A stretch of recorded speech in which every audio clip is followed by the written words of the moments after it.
Hey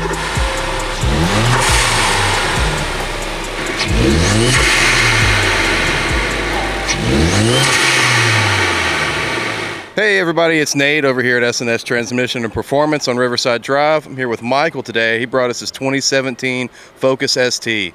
This thing's pretty mean. He's going to show us around it a little bit and tell us a little more about it. Michael, how long you had it? I've had it now for about 2 years going on. It's been a pretty good car so far. I hadn't had any problems, anything out of it. Pretty happy with it. Are you typically a Ford guy, or is this your first one? This is actually my third Ford. I've had 2 Mustangs and now this. Very cool, very cool. What kind of Mustangs do you have? I had a New Edge, which is a 1999 GT, as well as a SN95, which was a 1994 GT. Yeah. Very cool. Those are those 5.0 and the 94, right? No, they were 4.6. This is for the win. Remote 4.6. Really? Okay. I thought they changed it in 96. My bad. Wow, what we got in here? All right, it's nothing really special. Just a little 2.0 liter EcoBoost turbocharged 4-cylinder, 6-speed manual transmission to go with it. Like I said, it's a pretty solid car. They make decent power, decent torque, and like I said, can't really complain about them. I know what's wrong with it. It's a Ford. You know what they say Ford stands for, don't you? It stands for fix it again, Tony. You're thinking of a Fiat, Dale. Fix it again.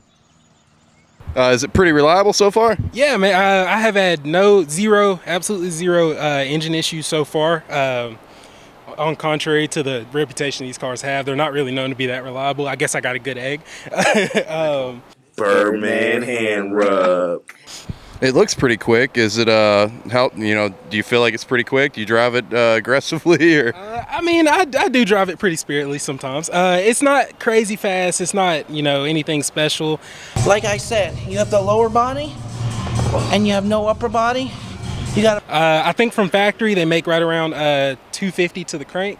You can keep up with your basic like 6 cylinders, Once you get in the V8 world, it's kind of hard to get there unless you're tuned, but you're probably pretty tough stoplight to stoplight though. They're decent, yeah. Being that they're pretty light, they only weigh 2,300 pounds. Wow. Yeah, so they're not bad at all. It's for like a starter car, first daily. It's perfect. Let's walk back over here.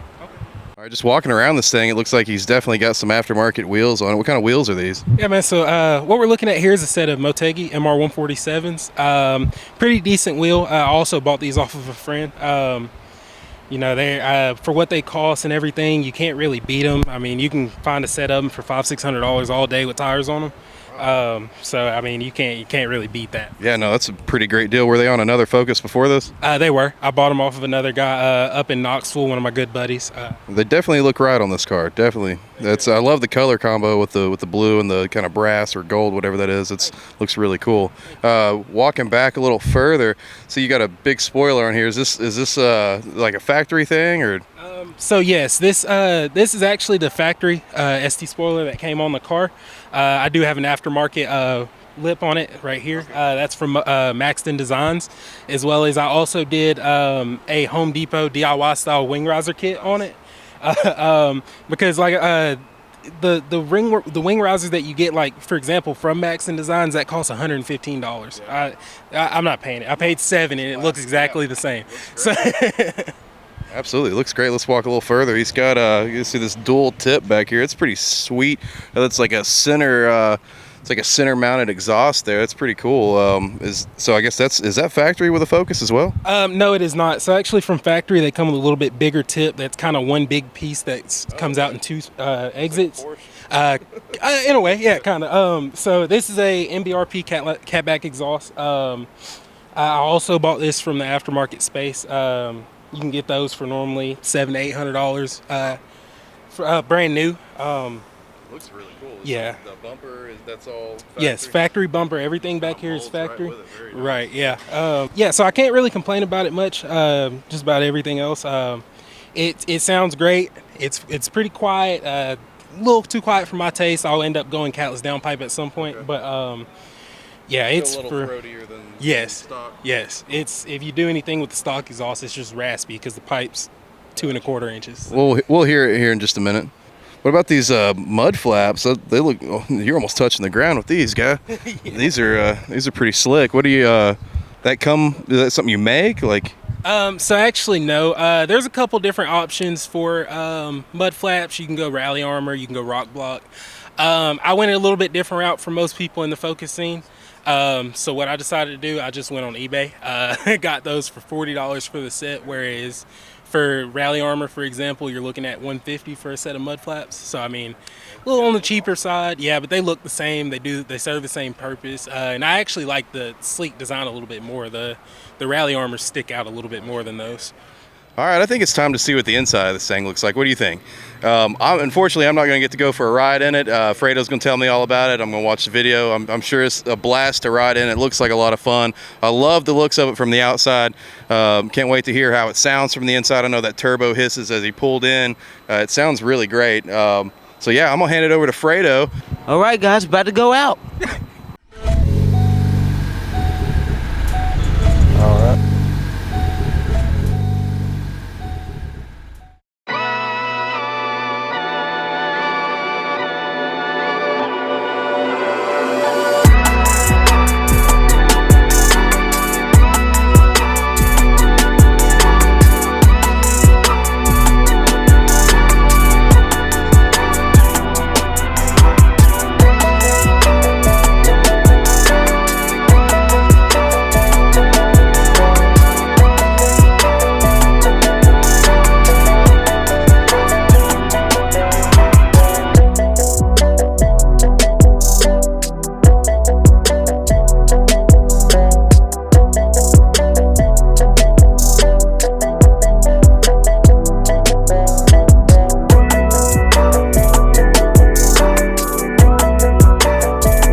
Well, I mean, I don't really have too much done to the interior, really. It's all stock. Right. I do have a Cobb short shifter plate, which really makes the throw a whole lot better than factory, as well as I do have a helper spring on my clutch, because from factory these clutches are pretty light. Yeah, it changes the whole driving experience when you do those two things. How fast you got this thing for? US 55. In Mexico, about 150. He's saying to Mexico. Mexico. ¿Qué pasa, güey? ¿Qué pasa, vato? You saw shit. Hey, you saw shit. Hey. Yeah, these things are speakers in here. Nah, all factory radio. Everything else other than the helper spring and the short shift plate is all factory. Okay. Like it. And you guys, we do have a stick shift here. We do 6 speed. Save the manuals. Gotta wait on all these cars to go by.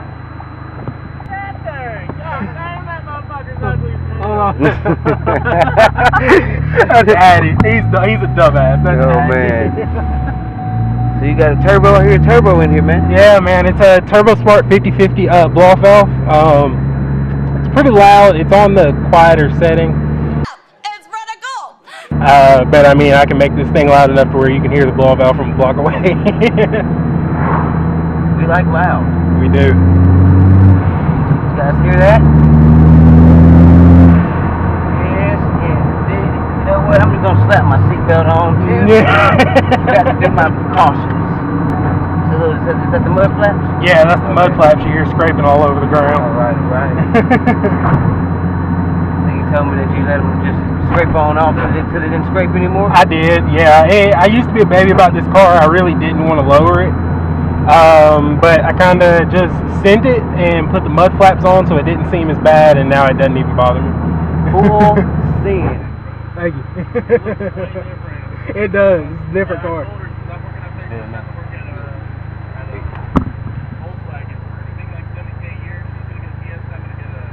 Hell yeah. That's dope.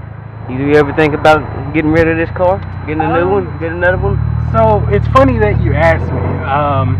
A lot of people in the hatchback space have seen this car come out. I've been looking at the new the 22 GR Corollas.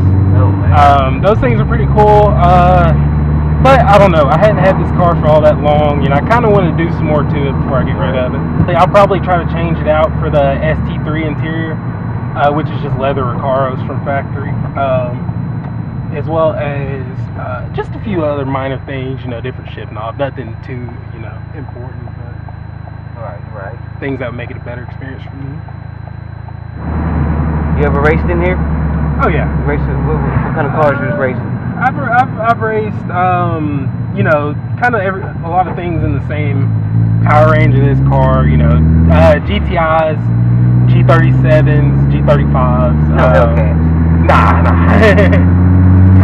I don't know. I think I'd give one a run for his money, though. Got him! No, not a chance. Oh, I shouldn't have came across these train tracks. Those over there are gonna hurt. What, those? Yeah. Oh. Yep, got a low profile car.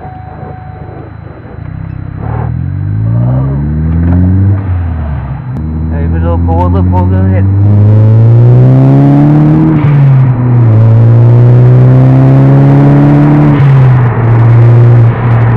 That's what I call the S&S. Super and smashing. That's what it stands for. Oh. Lord. Oh. Yeah. So I'm going to get it back into the back seat.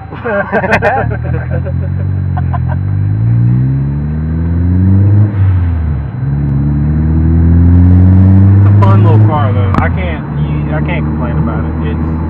It's a great car. How much you had to pay for it? I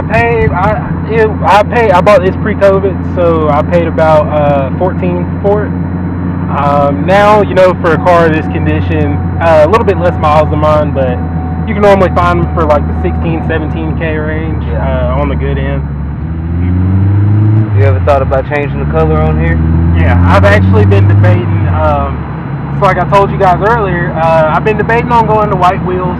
Doing the same wheels but in white instead of the bronze. I've also thought about keeping the bronze and getting the car wrapped in white. Oh.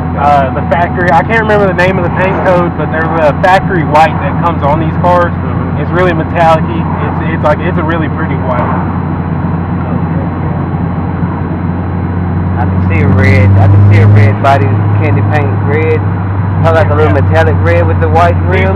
So if you want to research it later on, there's a color that these come in called hot pepper red, and it's a really pretty color. It's like a orangish, like sunset type of orange color. Hot pepper red. That sounds like it's hot. It's a pretty nice color. I like it. Back here at the S&S. Famous S&S logo. All right there, Mike. Good to do an interview with you, buddy. No problem, man. I appreciate you guys.